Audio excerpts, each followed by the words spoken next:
అందరికీ నమస్తే. లోకంలో ప్రపంచంలో ఉండే సర్వ మానవాళికి తెలుసుకోవలసిన విషయము చెప్పడానికి ప్రయత్నం చేస్తాను. ఎందుకనగా సృష్టి విధాత ఈ యొక్క లోకాలను అనగా మనకు కనిపించే ఈ ప్రపంచము ప్రకృతి అన్నిటినీ కూడా ఒక్క సనాతన దైవము మాత్రమే సృజించింది. ఈ సనాతన దైవము అనేది ఆది అంతము మధ్యము లేనటువంటిది. అలాంటి దైవత్వము ఏదన్నా ఉందంటే అదే సనాతన దైవం. ఈ సనాతన దేవుడు సృష్టికి అంతటికి భూమి ఆకాశాదులు నక్షత్రాలు అన్నిటికీ కూడా సృష్టికర్త ఒకటే సనాతన దైవం. మరి ఇవన్నిటినీ సృష్టించింది కాక ఇందులో అనేక జీవులు వాటి వాటి యొక్క కర్మల ప్రకారము జన్మలు ఎత్తి జీవింపజేస్తున్నారు. జీవించడానికి కావలసినటువంటి గాలి, నీరు, వెలుతురు, అలాగే ఇంకా ఇతర సౌకర్యాలు, కావలసినటువంటి వస్తు సామాగ్రి, ఆహారాది విధి విధానములు, జీవన విధానములు మానవులకు ఆ పరమాత్మ వేదముల ద్వారా ఇచ్చాడు. ఇది ప్రతివారు తెలుసుకోవాలి. ఆ పరమాత్మ ఇవ్వకపోతే, ఈ సనాతన దైవం అనేది ఇవ్వకపోతే జీవుడికి శరీరము లేదు, శరీరము భోంచేసేటటువంటి భోగతలు లేవు, శరీరము చేసే పనులు లేవు. జీవాత్మ ఊరికే రాతి బండల వలె బ్రతకాలి. ఇలా ఉన్నటువంటి ఈ సృష్టి నిర్మాణానికి తెలుసుకోండి, మీరు ఎలా చెయ్యాలో, విధానాలు ఎలా బ్రతకాలో, మీ జీవన విధానము ఇలా ఉండాలి అని ఆ సనాతన దేవుడు నిర్ణయించి వేద జ్ఞానాన్ని లోకానికి అందించాడు నలుగురు ఋషుల ద్వారా. ఈ వేదాల నుండి కొంతమంది ఋషులు ఉపనిషత్తులు అనేటువంటి జ్ఞాన గ్రంథాలను రాశారు. ఇంకా కొన్ని బ్రాహ్మణ గ్రంథాలు అంటే శతపథ బ్రాహ్మణము, గోపద బ్రాహ్మణము, తాండ్య బ్రాహ్మణము అని ఇలాంటివే కాకుండా ఇంకా షట్శాస్త్రాలు అనేటటువంటివి ఎన్నో ఈ మానవులకు అర్థం కావాలనే రీతిలో ఎన్నో తయారు చేసి ఋషులు సులభంగా అందేటట్లు మానవులకు అందించారు. కానీ విదేశీయులు, రకరకాల ఆచార స్వభావాలు కలవారు, వారందరూ కూడా మధ్య మధ్యలో వచ్చి ఈ దేశాలను ఆక్రమించి వారి యొక్క అనాగరికపు నాగరికాలన్నీ మనపైన రుద్ది మన దేశంలో ఉండబడినటువంటి జీవించే వాళ్ళను హింసలు పెట్టి రకరకాలుగా ఆశలు చూపి నాశనం చేయడానికి ఇతరులు వచ్చి మన యొక్క సంపదను కొల్లగొట్టి, అంటే మన జ్ఞాన సంపదను భూస్థాపితం చేసి స్వార్థాలు బోధించి లోక నాశకరమైనటువంటి పద్ధతులను బోధించి లోకాన్ని నాశనం చెయ్యండి అనే విధానాల్లో మనుషులను జీవింపజేస్తున్నారు. వీరు బాగా ఆలోచించుకోవాలి, మానసికంగా తెలివిగా బ్రతకాలి. ఎందుకు అనగా ఆ సనాతన దేవుడే లేకపోతే మనము కూడా ఎక్కడుండే వాళ్ళము అనే ప్రతి జ్ఞానము కలవాడి. నువ్వెక్కడున్నావు, నీ మతం ఎక్కడుంది, నీ బ్రతుకెక్కడుంది, మీ జీవాలు ఎట్లా బతికితట్టున్నాయి, మీరు తినే ఆహారం ఎవరిస్తున్నాడు, మీరు పీల్చే గాలి ఎవరిస్తున్నారు, మీరు బ్రతికేటటువంటి ఈ భూమి ఎవరిస్తున్నారు, భూమిలో నీరెవరు పెట్టారు, ఆకాశంలో నీరెవరు పెట్టారు, మీ మతాల అమ్మరా. బుద్ధి తెచ్చుకోండి. ఊరికే సనాతన ధర్మము నిర్మూలిస్తాము, సనాతన దేవుడు నిర్మూలిస్తాము, ఈ యొక్క మాటలు మాట్లాడము కేవలము క్రూరత్వం అనుకోవాలో, అజ్ఞానం అనుకోవాలో, అమాయకత్వం అనుకోవాలో అర్థము కాదు. అమాయకులైతే ఒకరిని ఏ జీవులను హింస పెట్టరు, వారి కొద్దీ వాళ్ళు తెలివి లేకుండా బ్రతుకుతూ ఉంటారు. మరి క్రూర మృగాలైతే అడవుల్లోకి పోయినటువంటి వాళ్ళను, వాటికి కావలసినటువంటి జంతువులు మీద పడి పోయినటువంటి వాళ్ళను మీద పడతాయి, చంపుతాయి. కానీ ఈ యొక్క జంతువులు, ఈ మత జంతువులు అంతకంటే క్రూరమైన హింసాతి హింసకరమైనటువంటి జంతువులుగా బ్రతుకుతున్నాయి. వింత జంతువులు, క్రూర మృగాలై బ్రతుకుతున్నాయి.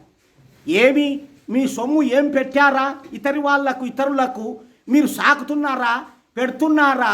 మీరే సనాతన దేవుడు ఇచ్చినటువంటి, మా దేవుడు సనాతన దేవుడు ఇచ్చినటువంటి బ్రతుకుతున్నారు. సనాతన దేవుణ్ణి విమర్శించావో, నీవు రోషం పౌరుషం ఉంటే ఆ సనాతన దేవుడు ఇచ్చిన వస్తువు తాకకూడదు, ఆ సనాతన దేవుడు ఇచ్చిన తిండి తినకూడదు. ఏమే కానీ తినకుండా బ్రతకండి. ఎవడిచ్చాడు? మీ మతాల అమ్మరా మీకు జ్ఞానము? నువ్వు పుట్టగానే ఈ తల్లికి పెంపకంలో పెరగడానికి ఆ సనాతన దేవుడు పంపించాడు కడుపుల్లోకి మిమ్మల్ని, జీవులకు మీ యొక్క శరీరాలను అందించి దేవుడు, సనాతన దేవుడు పంపించాడు. ఎవడు పంపించాడు? ఆలోచించుకోండి. ఎప్పుడూ మత పిచ్చిలతో, మత కలహాలతో దేశాన్ని నాశనం చేయడం తప్ప మీకు వేరే రోగం లేదా? వేరే యోగం లేదా? శాంతి, ఇతరులను మనం ప్రేమించాలి, మానవులను జంతువులను ప్రేమించి అందరూ సుఖంగా ఉంటారు, ప్రేమభావంతో జీవించమని సనాతన దైవం చెప్పింది. సనాతన దైవాన్ని, ధర్మాన్ని నిర్మూలిస్తామని కూస్తున్నారు కొంత వింత జంతువులు, వింత గార్దులు.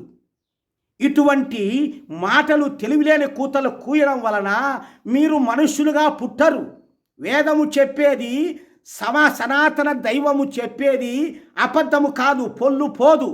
ఖచ్చితంగా పశుపక్షాది క్రిమికీటకాదులుగా కూడా పుట్టకుండా నీచమైన ఘోరమైన అవస్థల పాలై నరకాలను అనుభవిస్తారు. తెలివిలేని బ్రతుకులు బ్రతకవద్దు. మానవులుగా జన్మ ఇచ్చింది ఎందుకు? మానవత్వము తెలుసుకో. మానవత్వం అంటే ఏమిటి? ప్రేమ, అభిమానము, మనకు కావలసినటువంటి వస్తు సామాగ్రిని విజ్ఞానంతో సేకరించుకోవడము, నీవు తిన్నది మిగిలినది ఇతరులకు పెట్టడము, ఇది మానవుల ధర్మము అని వేదం చెబుతున్నది. తెలివి లేని వారు ఉంటారు, తెలివి ఉన్నవారు ఉంటారు, బలవంతులు ఉంటారు, బలహీనులు ఉంటారు. ఈ బలహీనులను బలముగా ఉన్నదని చెప్పేసి వాళ్ళను హింసపెట్టి నానాకచెరువులుగా ఘోరమైన బాధలు పెట్టి ఈ యొక్క దేశంలో ఉండే సంపదలు దోచుకొని రకరకాలుగా ఎందుకు ఇలాగా బ్రతుకుతున్నారు అంటే ఇవి క్రూర మృగాలు చేస్తాయి కాబట్టి మీరు క్రూర మృగాల్లాగే పుడతారు. మీ యొక్క మతాలలో ఆ పుట్టుకలు చావుకలు ఉన్నాయో లేదో మాకు తెలియదు, కానీ అయితే మాత్రము ఖచ్చితంగా ఆ జంతువులుగా పుడతారని వేదాల్లో ఉన్నాయి. అటువంటి క్రూర పురుగులు, క్రిమి కీటకాదులుగా పుట్టేటువంటి కర్మను ఎందుకు సంపాదించుకుంటారు? హిందువులని హిందువుల మీద పడి వారు పూజించేటువంటి దేవాలయాలని కానీ మరొక వస్తువులని కానీ వాటిని నాశనం చేయడం మీకేమి కడుపునొస్తా ఉందా లేక ముడ్డినొస్తా ఉందా? వాళ్ళు ఏదో తెలియని వాళ్ళు పాపం కట్టుకొని ఏదో దేవుడు అనుకుంటూ తృప్తి పడుకుంటూ వాళ్ళు చేసుకుంటే మీకేం నొస్తాంది? ఏం నొస్తాంది మీకు? ఎప్పుడు నిరంతరము హింసలేనా? మీ బతుకులు చెడ, మీరొక బతుకుతున్నారు. కొంచెమైనా మానవత్వంతో ఆలోచించండి. ఎప్పుడూ ఒకరిని నాశనం చేసి బతకాలంటే ఎప్పటికీ మీకు స్థిరకాలంగా బతుకుతారా? మీరు చావరా? చావకుండా అట్లే బతుకుతారా?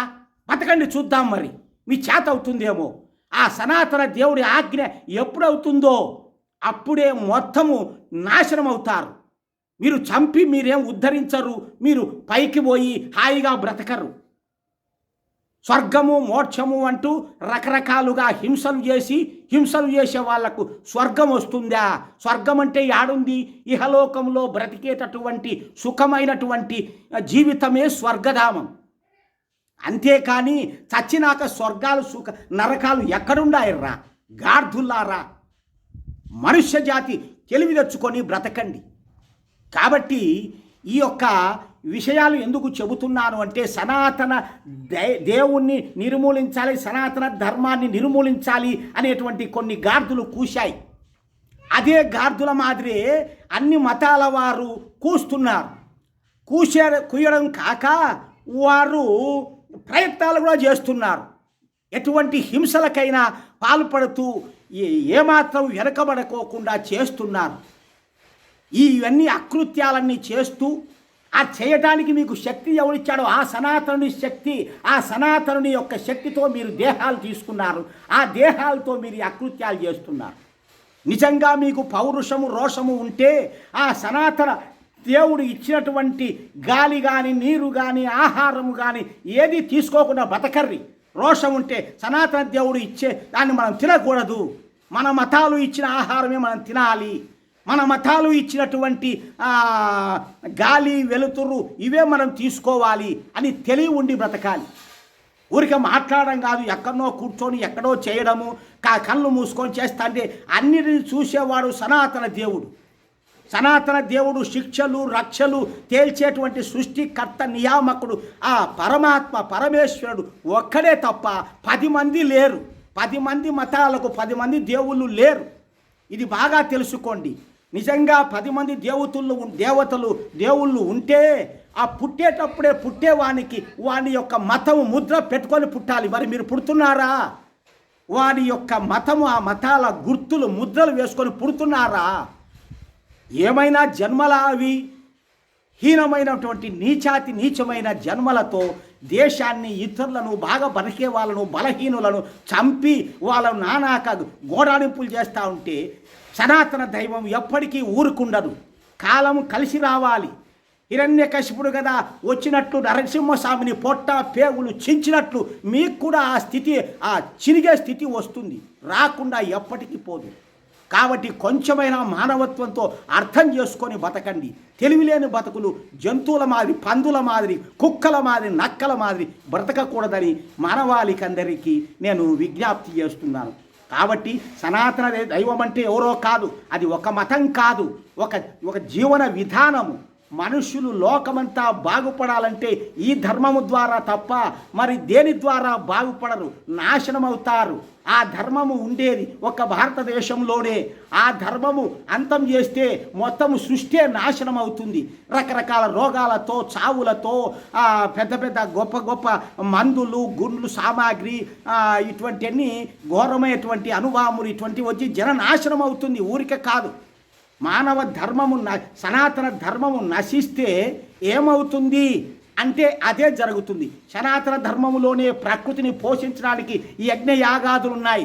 సనాతన ధర్మములోనే మానవులను పోషించడానికి రకరకాల పంటలు, రోగాలు రాకుండా ఎరువులతో, సేంద్రియ ఎరువులతో పండించే పంటలు, ఇవన్నీ భారతదేశంలో బ్రతికేవారు హాయిగా జీవించేవారు.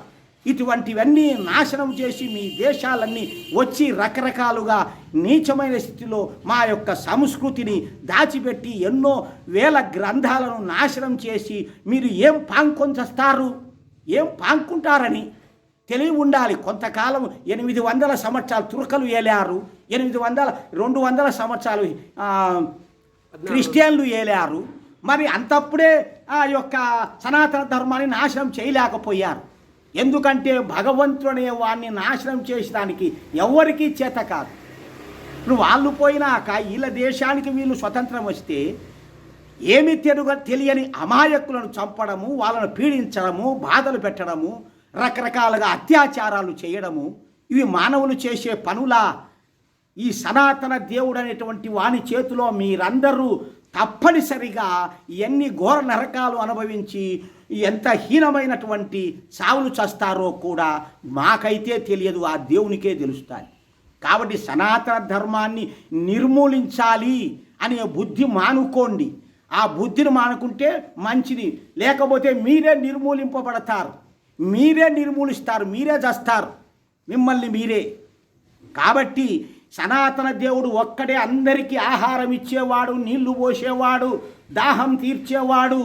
ప్రతి ఒక్కటి కూడా సనాతన ధర్మం ఇవ్వకపోతే భూమి లేదు, ఆకాశం లేదు, నక్షత్రాలు లేవు, పెద్ద ఉపగ్రహాలు, అణుబాంబులు, ఆటం బాంబులు ఏం చేసినా కూడా ఈ సనాతన దేవుడు ఇచ్చినటువంటి వస్తువు తీసుకొనే నువ్వు చెయ్యాలి.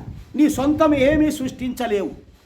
ప్రతి అణువులలో ఉండేటువంటి శక్తిని నువ్వు పరిశోధించి కనుక్కొని చేస్తున్నావు తప్ప ఆ ప్రతిదీ కూడా ప్రకృతిలో వస్తువు అని నువ్వు తెలివి లేకపోతుంది. ప్రకృతిలో దేవుడు ఇచ్చిన వస్తువు కాకపోతే నీవు సొంతము ఏదైనా సంపాదించావా? ఒక్క వెంట్రుక కూడా సంపాదించలేవు, నీ చేత కాదు.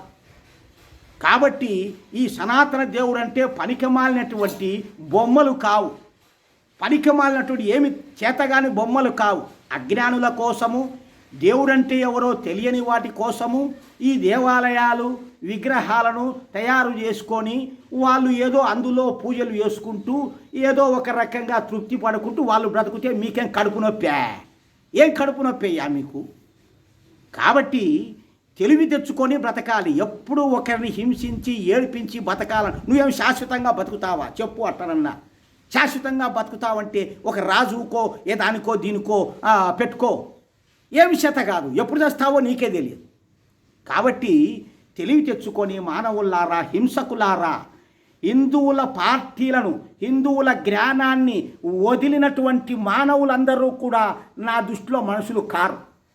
ఎందుకంటే హిందువుల జ్ఞానాన్ని వదిలినటువంటి వాళ్ళందరూ మనుషులుగా బ్రతకాలి అంటే హిందువులు ఇచ్చినటువంటి, దేవుడు ఇచ్చినటువంటి, సనాతన ధర్మం ఇచ్చినటువంటి వస్తు సామాగ్రిని ఎప్పుడు మీరు తీసుకోకూడదు, తినకూడదు, వాడకూడదు.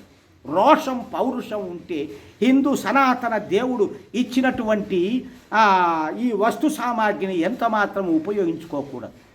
కాబట్టి మీ అందరికీ కూడా తెలుసుకోండి, సనాతన ధర్మం పోతే జీవుడే లేడు, ప్రాణికోటియే లేదు.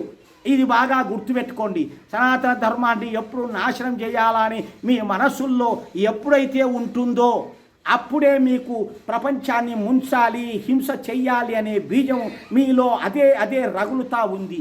మీకు ఇష్టం వచ్చినటువంటి మీ మతాచారాలు మీ మనుష్యులు రాసుకొని దాని ఇష్టం వచ్చేట్టు పాటించుకుంటూ జంతువులను, నోరు లేనటువంటి జీవులను చంపుతూ వాటి మాంసాలను భుజిస్తూ ఈ యొక్క మాంసాహారి అడవుల్లో క్రూర జంతువుల్లాగా బ్రతుకుతున్నారు. ఇది మానవత్వమా?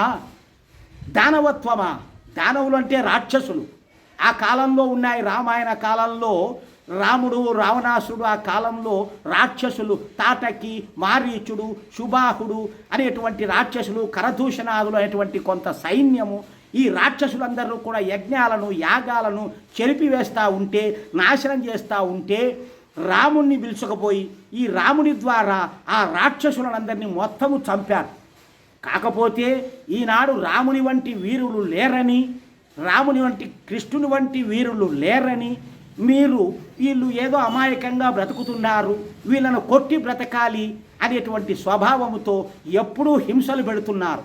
మా దేశము శాంతిభావమని అనుకోకపోతే మిమ్మల్ని ఒక్క క్షణాల్లో లేపుతుంది రా వెధవల్లారా.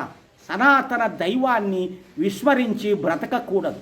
ఇది జ్ఞానం తెలుసుకోవాలని మా యొక్క అందరి అభిలాష. హిందూ ధర్మం అంటే అంత చులకనగా చూసుకోవాకండి. హిందూ ధర్మం ఎక్కడ పుట్టింది? వేదాల నుంచే హిందూ ధర్మం వచ్చింది. వేదాల నుంచే అన్ని పేర్లు భగవంతుడు ఏకం సద్విప్రా బహుదా వదంతి అంటే రూపము లేనిటువంటి పరమాత్మ శక్తి సృష్టి అంతటా ఉంది. కానీ ఆ రూపానికే అనేక దేవుళ్ళ పేర్లున్నాయి, నామాలున్నాయి. ఏకం సద్విప్రా బహుదా వదంత్యగ్నిం యమం మాతరిశ్వాన మాహుహు అని వేదం చెబుతా ఉంది. వేదములో పరమ సత్యము, ఒక అక్షరము కూడా పొల్లు లేదు, తప్పు లేదు. పరమ సత్యము, ఒక వాక్యం కూడా పరమ సత్యం. వేదాన్ని విస్మరించిన నాడు మానవులే కారు అనబడుతుంది. నాస్తికులు అని ఇంకో భాషలో చెబుతారు. అంటే మీకు దైవము లేదు, అజ్ఞానులు, మూర్ఖులు అని ఒక అర్థము నాస్తికులు అంటే. కాబట్టి వేదాన్ని విడచి ప్రతి వేరే మార్గంలో పోయే వారందరూ కూడా నాస్తికులే అని వేదం తిరుతా ఉంది. కానీ ఆ వేదములోని సనాతన దేవుణ్ణి మీరు ఈ రకంగా ఆ యొక్క పూజలను, హిందువులు పాటించే ఆచారాలను, మీరు యజ్ఞయాగాదులను, హిందువులను నిందించడము, ఆ దేవుణ్ణి నిందించడము ఇవన్నీ మానుకోవాలని మేము మీకు విజ్ఞప్తి చేస్తున్నాం. ఓం స్వస్తి.